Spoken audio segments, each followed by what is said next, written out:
Teacher வந்து இன்னைக்கு வந்து ஒரு கிளாஸ் எடுக்கிறாங்க, apple is red in colour அப்படின்னு ஸ்கூல்ல சொல்லிடுவாங்க. ஸோ அதான் அந்த குழந்தை வந்து கத்துட்டு வீட்டுக்கு வந்தோடனே என்ன கேட்கணும், அம்மா நம்ம ஃப்ரிட்ஜ் ரெட் கலர்ல இருக்கு, நம்ம தாத்தா வீட்டுல வந்து ரெட் கலர்ல ஃப்ரிட்ஜ் பார்த்தனே, எனக்கு ரெட் கலர் ட்ரெஸ் வாங்கி கொடுங்க அப்படின்னு சொல்லிட்டு இப்ப அந்த டீச்சர் வந்து ஒரே ஒரு இடத்துல தான் சொன்னாங்க. பட் அதையே அந்த குழந்தை எடுத்துட்டு வந்து எங்கெல்லாம் அந்த ரெட் கலர் வருது அப்படின்னு சொல்லிட்டு அந்த குழந்தை வந்து டிராவல் பண்றாங்க இல்லையா, அதுதான் வந்து செல்ஃப் லேர்னிங். அங்க வந்து டீச்சர் சொல்லி கொடுத்தது stimulated learning. This is what this அப்படின்னு ஒரு லைன் வந்து அந்த குழந்தைக்கு கிடைச்சது. அதை வச்சு அந்த குழந்தை என்ன பண்ணும், நம்ம புதுசா ஒரு விஷயம் கத்துருக்கோம் அப்படின்னா அது இன்னும் நிறைய இடத்துல நம்ம வந்து அதை பத்தி திரும்ப திரும்ப நம்ம கவனிச்சு அதை வந்து நான் என்னோட மெமரிக்குள்ள போட்டுக்கிறதுக்காக நிறைய விஷயத்துல நான் வந்து காமனா அதை பார்க்க ஆரம்பிப்பேன். அதை வந்து நான் கம்யூனிகேட் பண்றேன். அதை வந்து நம்ம என்ன சொல்லுவோம், ஜெனரலைசேஷன். ஒரு பிளேஸ்ல நான் லேர்ன் பண்றேன், அதை எத்தனை இடத்துல நான் ஜெனரலைஸ் பண்றேன்.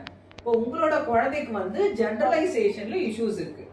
நீங்க எல்லா சிச்சுவேஷன்லயும் நீங்க ஒரு பர்டிகுலர்ல வந்து டீச் பண்ணீங்கன்னா அதுல she is okay, she is happy, இது இப்படிதான் நடக்கும் அப்படின்னு நீங்க கரெக்டா அந்த குழந்தைக்கு சொல்லி கொடுத்தீங்கன்னா அந்த குழந்தை அந்த என்வரான்மெண்ட்ல சக்சஸ்ஃபுல்லா அவங்க போயிட்டே இருப்பாங்க.